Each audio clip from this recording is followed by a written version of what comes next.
बच्चों के गर्मी की छुट्टियां हो गई और छुट्टियां लगे अभी 2 दिन ही हुए थे कि पापा की कॉल आ गई।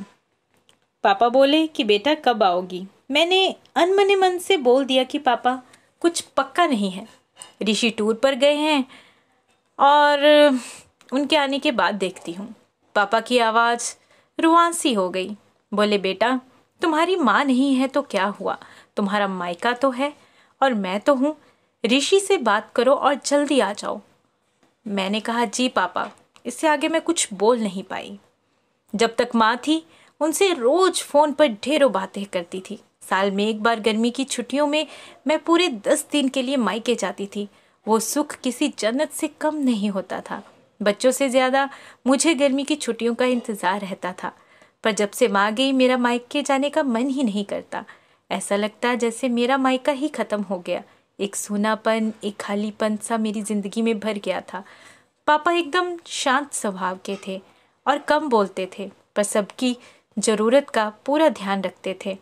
ऐसा नहीं कि मैं पापा को प्यार नहीं करती थी, पर बचपन से मैं माँ के ज़्यादा करीब थी, या यूँ कहूँ कि वे मेरे दिल के सबसे करीब थी। अपने सारे सुख दुख एक सहेली की तरह मैं उनसे साझा करती थी।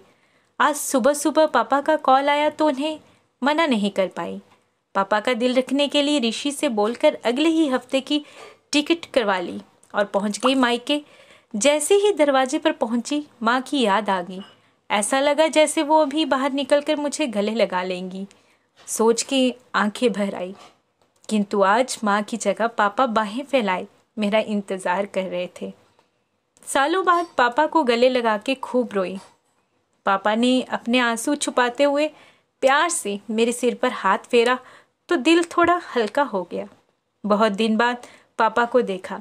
कमज़ोर लग रहे थे। वैसे तो भाई भाभी और पापा सभी मेरा बहुत ध्यान रख रहे थे। बच्चे तो अपने खेल और मस्ती में बिजी हो गए थे, पर ना जाने क्यों मेरी नज़रें हर पल जैसे माँ को ही ढूंढती थी। आज भी पापा पहले की तरह रोज खाने के बाद मेरी पसंदीदा मटका कुल्फी लाना नहीं भूलते थे। भाई भी बच्चों को कभी पार्क, कभी चिड़ियाघर तो कभी बाजार घुमाना ले जाते। भाभी तो रोज मुझसे पूछकर मेरी पसंद का खाना बनाती। सब कुछ पहले की तरह ही था, बस माँ नहीं थी। इस बार मायके में मेरा दिल नहीं लग रहा था। माँ की कमी मुझे बहुत खल रही थी। ऋषि को कॉल करके मैंने 2 दिन बाद का टिकट करवा लिया। सबने मुझे रोकने की बहुत कोशिश की, पर मैं नहीं मानी। देखते ही देखते मेरे जाने का समय आ गया। आज शाम की ट्रेन से मेरी घर वापसी थी। मैंने सामान पैक करके रख लिया था, बस पापा का इंतज़ार कर रही थी। पापा ना जाने सुबह से बिना बताए कहाँ चले गए थे। उनका मोबाइल भी नहीं लग रहा था। मन घबरा रहा था। बिना बताए आखिर गए कहाँ। इधर मेरी ट्रेन का समय भी होता जा रहा था। समझ ही नहीं आ रहा था कि क्या करूं। तभी पापा का कॉल आया। बोले गुड़िया तुम लोग स्टेशन पर पहुंच जाओ, मैं सीधे वहीं पहुंच रहा हूं। हम लोग स्टेशन पहुंच गए। ट्रेन सही समय पर थी। पापा स्टेशन पर हमारा इंतज़ार कर रहे थे। उनके हाथ में एक बॉक्स था। उन्होंने मुझे देते हुए गले लगाया और बोले इसे ही लेने गया था, इसलिए देर हो गई, संभाल के रखो।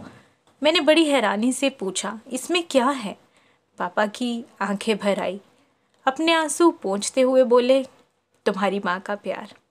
कुछ समझती तभी ट्रेन आ गई। हमें ट्रेन में बिठा के पापा और भाई ने विदाई की। मेरी नज़रों से ओझल होने तक पापा वहीं खड़े हाथ हिलाते रहे।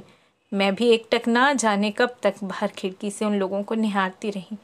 तभी बेटे ने आवाज़ दी और मेरे हाथों में एक चिट्ठी थमाते हुए कहा मम्मी नाना जी ने यह आपके लिए दी है। मैंने तुरंत चिट्ठी खोली। मेरी प्यारी गुड़िया, सदा खुश रहो। जब तक तुम्हारी माँ थी तुम्हारी हर छोटी बड़ी बात का ख्याल वही रखती थी। मैं जानता हूँ कि मैं तुम्हारी माँ की जगह तो नहीं ले सकता, पर उनकी कमी की पूर्ति करने की कोशिश तो कर ही सकता हूँ। आज तुम्हारी माँ होती तो हमेशा की तरह अपने हाथों से तुम्हारे लिए बड़ी पापड़ अचार बना के साथ भेजती। माँ के हाथ का तो नहीं, पर उसके स्वाद जैसा सब सामान एक दुकानदार से बनवाने की कोशिश की है। उम्मीद है तुम्हें पसंद आएगा। और हाँ बेटा, माँ नहीं है तो क्या हुआ, तुम्हारा मायका और हम तो हैं। पहले की ही तरह तुम्हारा इंतज़ार रहेगा। ढेर सारे प्यार और आशीर्वाद के साथ तुम्हारे पापा।